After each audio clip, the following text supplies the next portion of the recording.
You know, when you wish someone a happy new year, what are you really wishing for? A good next 12 months, maybe?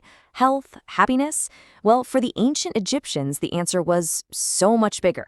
They weren't just wishing for a good year, they were wishing for eternity itself. And we're going to find out exactly how they did it. So, what did a wish for eternity actually look like?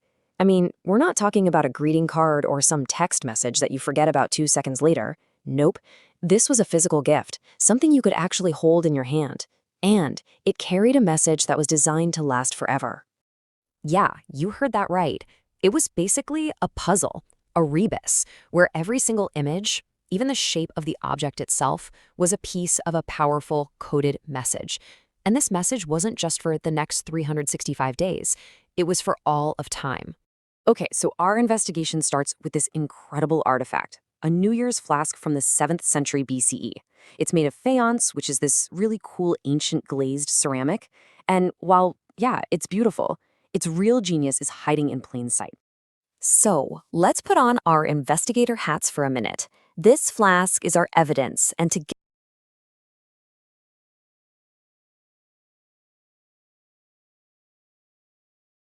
together, we are going to decode the clues one by one to uncover this profound wish for eternity. All right, this is where we get to the really fun part, decoding the symbols.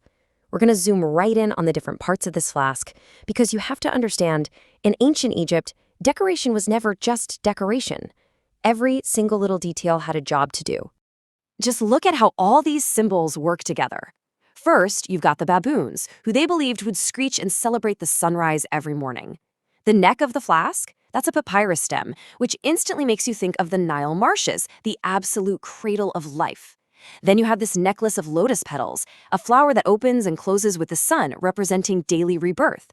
And the body of the flask itself is a flattened disc, a clear nod to the sun god. It's like a whole ecosystem of life and rebirth packed into one small object. And if all those symbols weren't clear enough, there's literally an inscription carved into it, a direct wish.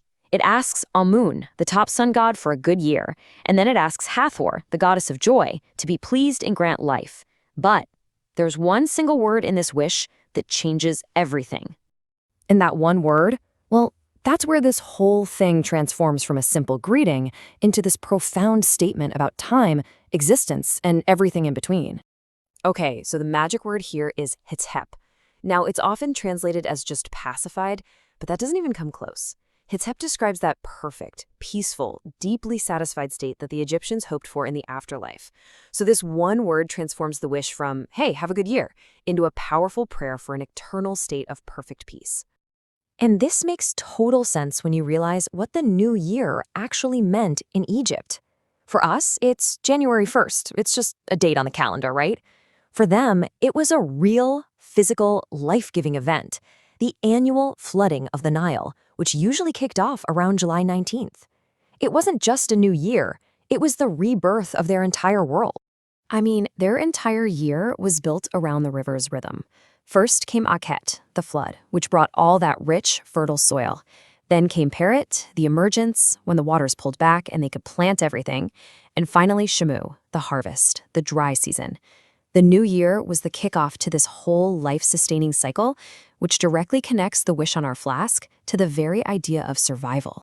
So this idea of creating objects to make sure this eternal cycle of abundance kept going, it wasn't just for little New Year's gifts. Oh no, they scaled it up for the most important journey of all, the one into the afterlife. And these just blow my mind. Look at these massive tomb jars. These were never, ever meant to be used by the living. They were made, filled up with stuff like beer and wine, sealed shut, and put straight into a tomb.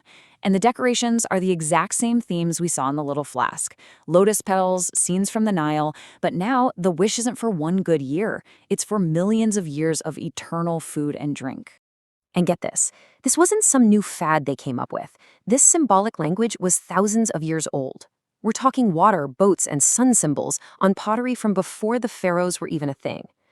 Then you have King Djoser, who filled his tomb with 40,000 stone vessels specifically because stone meant permanence. Our little flask is part of this ancient, unbroken chain of using art to literally create eternity.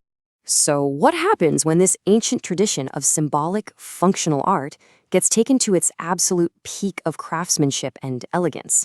Well, you get objects that totally blur the line between being a tool and being, well, magic.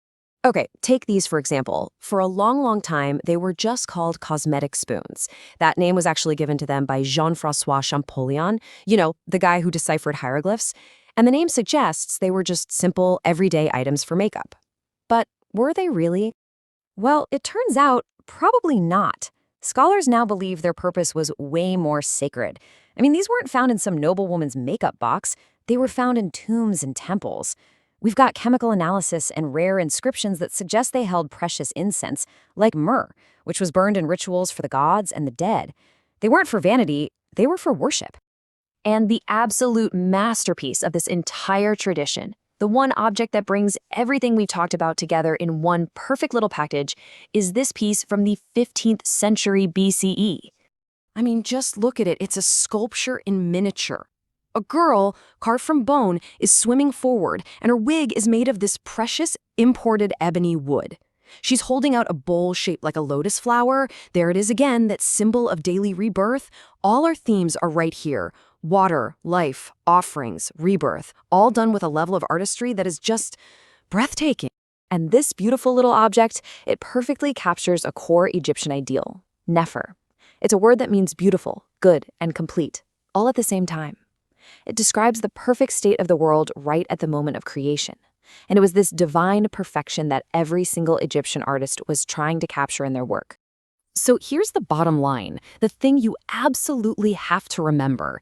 These gorgeous objects, from the little New Year's flask to the swimming girl, they weren't just decorative containers. They were functional. They were magical engines, precisely engineered with symbols and materials, all designed to actively create and sustain a perfect existence for millions of years.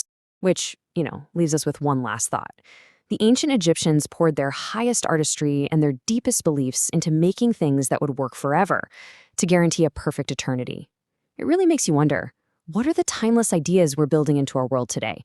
And how are we making sure they'll last?